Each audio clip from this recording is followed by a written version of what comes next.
You've been staring at that same line for 20 minutes now. I can hear your thoughts racing from over here, and they sound exhausted. Put the pen down for a moment. No, don't argue with me. Just let go. There we go. I'll just take this from you, so you aren't tempted to pick it back up. If you enjoyed our little session so far, don't forget to give this video a like, and maybe subscribe and comment so we can spend more nights like this together. It really helps me keep these lessons going for you. Your hand is so tense, your knuckles are practically white. You're trying to force those equations to make sense, but your mind is just too crowded right now. You're hitting a wall, and no amount of caffeine or willpower is going to get you over it tonight. But I have a better idea. I've been keeping an eye on the time, tracking something much more interesting than calculus. There's a rare celestial alignment happening right now. Jupiter and Saturn are closer than they've been in years, and the sky is perfectly clear. We need to go to the observatory roof right now before the window closes. Come on, stand up. Leave the books where they are. They aren't going anywhere. Just follow me. Quietly now. The library is so still this late. I don't want us to wake the silence. Can you feel how heavy the air is in here? It's thick with the hum of the heater and the smell of old paper. It's no wonder you can't think straight. Step into the stairwell with me. Hear how the sound changes. It's hollower, cooler. I know you're worried about the exam, but you have such a stubborn brain sometimes. You think if you just stay tethered to that desk, you'll find the answer. But the mind needs space to breathe. It needs perspective. When you feel like the world is closing in on you, sometimes the only cure is to look up at something that makes your problems feel beautifully small. I've got you. I'm not going to let you fall behind, I promise. But I also won't let you wear yourself down to nothing. I take my job as your tutor very seriously, and that includes knowing when you've reached your limit. We're almost at the top. Can you feel that sharp, fresh draft coming from under the door? It's going to be freezing out there, but I think the shock will do you some good. Take a deep breath of the indoor warmth one last time. Are you ready? Let's see what the universe has to show us tonight. The door is heavy, isn't it? Here, let me help you push it open. There. Just look at that. Take a moment and just look up.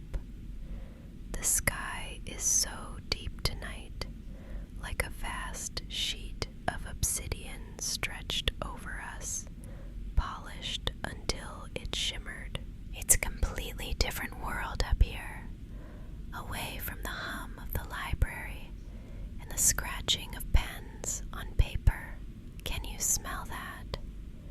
It's the scent of the night dew settling on the stone, and that crisp, sharp bite in the air that tells you the world is still alive, even in the silence. Look down for a moment, too. See how the city lights flicker down there. From this high up, they look like fallen stars scattered across the valley in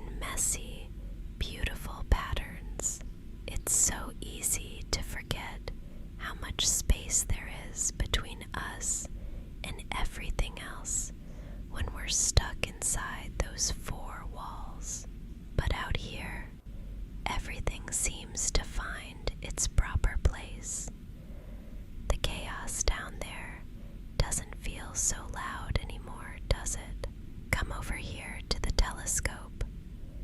Careful, the metal is going to be biting cold, so don't lean too hard against the frame.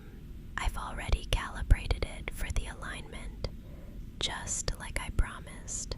If you look through the eyepiece right now, you can see them perfectly. Jupiter and Saturn drawing closer than they have in a lifetime. It's incredible, isn't it? To think that the light hitting your eye right now, that soft, ancient glow, started its journey through the vacuum of space long before you were even born. It's been traveling through the freezing dark for years just to reach you at this exact moment, in this exact spot. I find so much peace in that idea. People call it cosmic insignificance, but I think it's comforting, knowing that the universe is so vast and so ancient. It makes all those heavy worries about your exams and your future feel so much lighter. They don't disappear, of course, but they lose their sharp edges. In the grand timeline of the stars, this night of stress is just a tiny flicker. You are a part of something magnificent and enduring, and you're doing so much better than you give yourself credit for. Here, let me show you how to fine-tune the focus. Put your hands right here on the adjustment dials. Yes, right there. I know the metal is freezing. Let me I'll rest my hands over yours for a second to help you turn them. My fingers are a little warmer than yours right now. Just a small, gentle turn to the left. There. Can you see the rings of Saturn now? They look like a delicate, glowing pencil sketch against the velvet black. Stay still for a moment. Don't pull your hands away just yet. I know the wind is starting to pick up, and I can feel you trembling slightly against the cold. It's whistling through the rafters of the observatory now, isn't it? It's getting quite sharp. I can see the way you're trying to tuck your chin into your collar. Stay right there at the lens. I don't want you to miss the peak of the alignment because of a little chill. Let me just step a bit closer toward the wind. There. That's a bit better, isn't it? You're shivering again. Come here. Let me step right behind you. There. I'll use my heavy wool coat to block the wind. It's thick enough to act as a shield, isn't it? Just lean back into me a little bit. I'm going to wrap my arms around you just loosely to keep you steady at the eyepiece. I don't want the wind to knock you off balance while you're looking at something so delicate. Is that okay? You feel so much warmer already. Or maybe that's just me. It's funny, isn't it? We've spent all these hours talking about the laws of physics, the literal gravity that keeps these massive gas giants in their orbits. We treat it like it's just numbers and cold facts.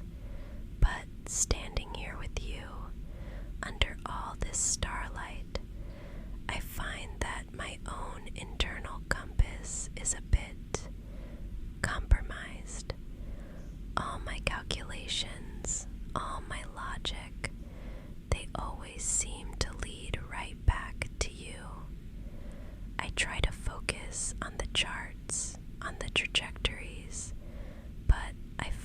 myself charting the way you smile instead.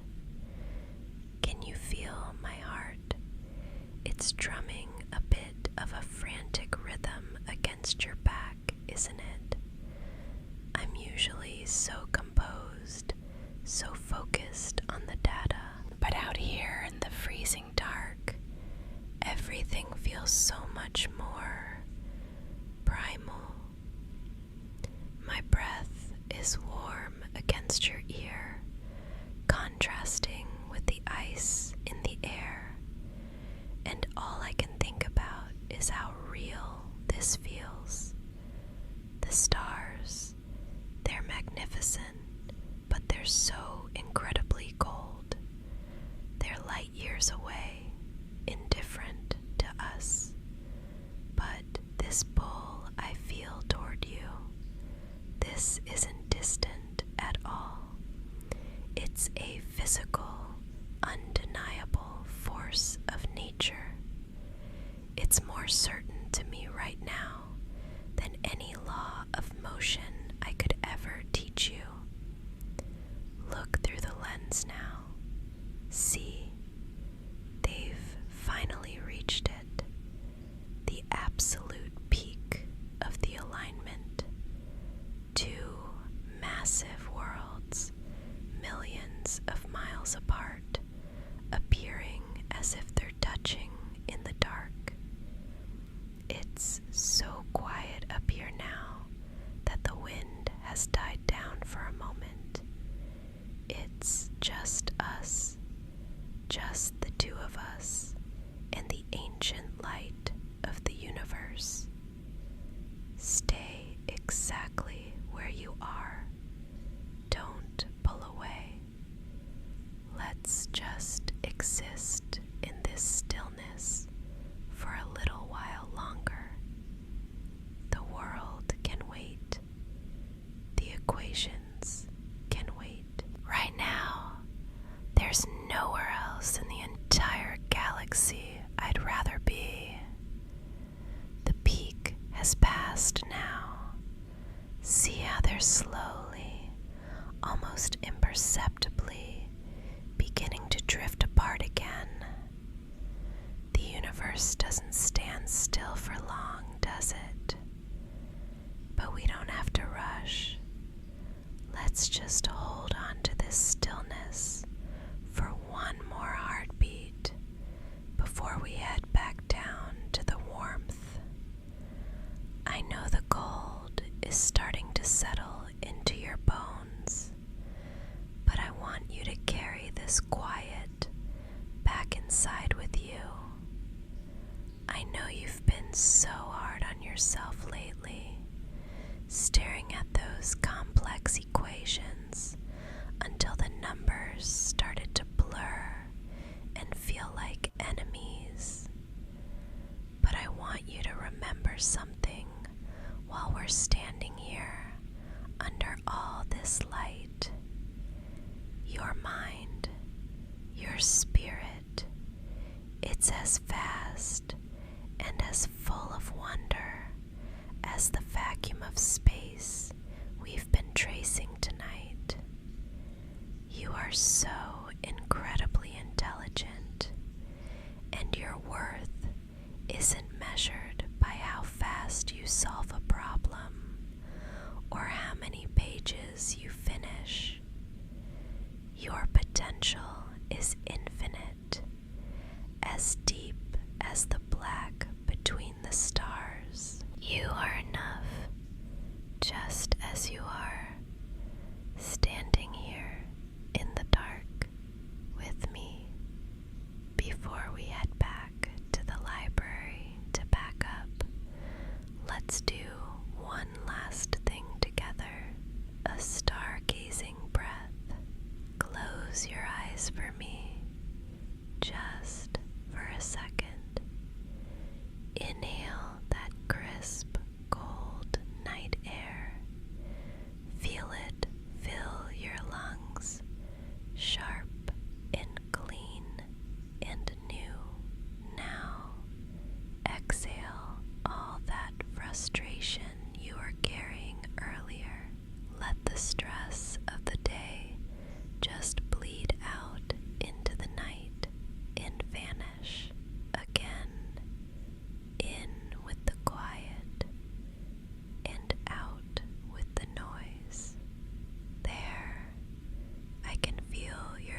is rest.